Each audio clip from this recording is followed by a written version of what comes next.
వాళ్ళ ఏరియాలో హాస్పిటల్స్ కావచ్చు, ఈ హోటల్స్ ఉన్న దగ్గర కూడా కొంచెం ఇబ్బంది తలెత్తేది. దానికి ఏమైనా రీజన్ ఉందా? ఏమి చె ఇబ్బంది? అంటే చెత్త తీసుకోవడానికి నేను తీసుకోపోతా అంటే, నేనే తీసుకోపోతా ఇది. అంటే హాస్పిటల్‌కి సంబంధించిన దాంట్లో మాత్రం చాలా అంటే ఎల్బీ నగర్‌లో ఒక ఇన్సిడెంట్ అయింది. అతను ట్రాక్టర్ పెట్టుకొని నడిపించేటోడు. కానీ తర్వాత వేరే వాళ్ళు ఏమిచ్చో ఇంకోరికిచ్చిండు. పెద్ద అదే గొడవ అయింది అది.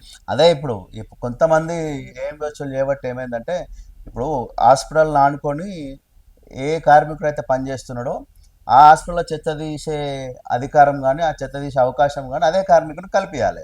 అట్లా కాకుండా నువ్వు పని చేస్తలేవని ఒక నెపంతో అవతల కార్మికునితో ఏదోటి మాట్లాడుకొని అక్కడ ఉన్నటువంటి ఏం వేయచ్చులు కావచ్చు, డీలు కావచ్చు, వాళ్ళ చేతివాటం ప్రదర్శించి ఈ కార్మికులకు మధ్యలో గొడవలు పెట్టించేవాళ్ళు. ఉమ్, ఆ గొడవలు పెట్టిస్తే ఎట్లుంటుందంటే, ఈ కార్మికుడు 20 సంవత్సరాలుగా పనిచేస్తూ ఆ హాస్పిటల్ కన్స్ట్రక్షన్ అప్పటి నుంచి దానిలో చెత్త తీస్తూ ఉంటాడు. ఓకే. ఈ హాస్పిటల్ ఓకే అయితే నాకు నెలకు 10,000 వస్తాయి, నా ఆ, బ్రతుకు జర మెరుగవుతుంది అని చెప్పి ఆశతోటి పనిచేస్తారు. వాళ్ళ దగ్గర డబ్బులు తీసుకోరు. ఓకే. కొన్ని ఏరియాలలో బాత్రూమ్లు అడుగుతారు. ఉమ్, కార్మికులకు చూడండి ఎంత దీన పరిస్థితి అంటే, బాత్రూమ్లు అడుగుతారా? ఇంటింటి చెత్త సేకరణ చేసే కార్మికుడు మన ఉద్యోగానికి లంచం ఇచ్చినట్టు ఎస్. మన బిల్డింగ్ కన్స్ట్రక్షన్ అయితే ఉంటే బాత్రూమ్లు అడుగుతారు, పుట్టింగ్లు అయితే ఉంటే వాళ్ళ లేబర్ చెత్త తీస్తూ ఉంటారు, డబ్బులు ఇయ్యరు వాళ్ళు.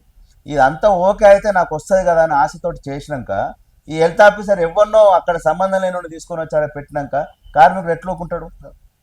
సో ఇవన్నీ మా దృష్టికి వచ్చిన తర్వాత ఈ పరిస్థితులు అన్నీ ఎదుర్కొనే ఒక యూనియనైజ్డ్గా ఏర్పడి ఇప్పుడు కార్మికులను ఏ కార్మికుడు అయితే వస్తాడో ఆ కార్మికుడిని, అన్యాయంగా వచ్చే కార్మికుని కూడా పిలిచే మాట్లాడి దాదాపుగా అందరికి న్యాయం చేసే ప్రయత్నం అయితే చేస్తున్నాం. అంటే ఈ బయోడిగ్రేడబుల్ ఇవన్నీ ఉన్నాయి కదా, అంటే దీనికి ఏమైనా డబ్బులు ఎక్కువ వస్తాయా ఏమన్నా?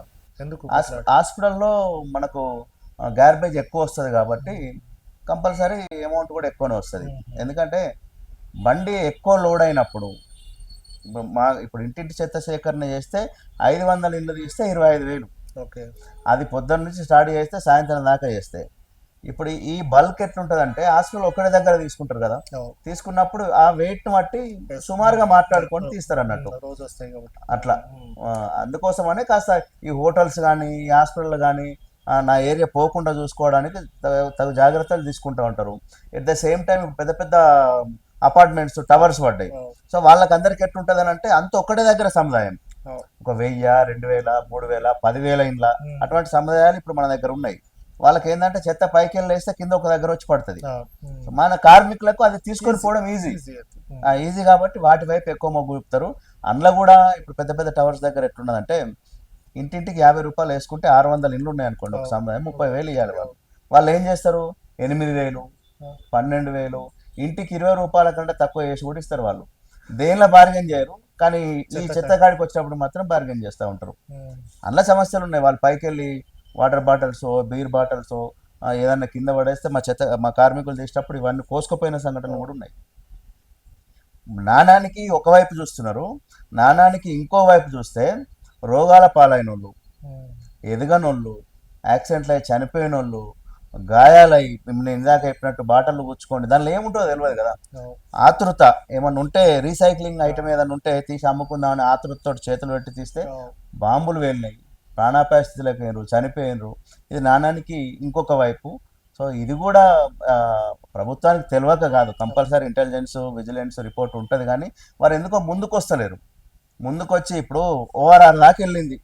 ఓఆర్ఆర్ దాకా వెళ్ళినప్పుడు కమిషనర్ గారు ఏమంటున్నారు, మేము మొత్తం మస్తు నీట్గా పెడతాము, చెత్త అనేది లేకుండా చూసుకుంటాము అని చెప్పేసి అని అంటున్నారు. ఆడ గ్రామాలు వెళ్ళినమైతే గ్రామాలకు నెలకు 100 రూపాయలు ట్యాక్స్ వచ్చేది ఇప్పుడు జిహెచ్ఎంసీ ట్యాక్స్ ప్రకారం 1000 రూపాయలు కడుతున్నారు. మరి అక్కడ పనిచేసే చెత్త కార్మికుడి పరిస్థితి ఏందనేది ఒకసారి కమిషనర్ గారు ఆలోచించాలి కదా. ఆలోచించి యూనియన్ లీడర్లతో మాట్లాడాలి కదా.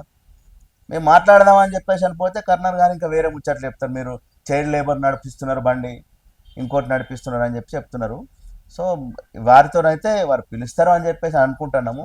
కమిషనర్ గారు కాకపోతే అది ముఖ్యమంత్రి గారి శాఖ, వారి దృష్టిగా తీసుకెళ్తే ఏదన్నా ఉపయోగం ఉంటుందేమో అని అనుకుంటున్నాము.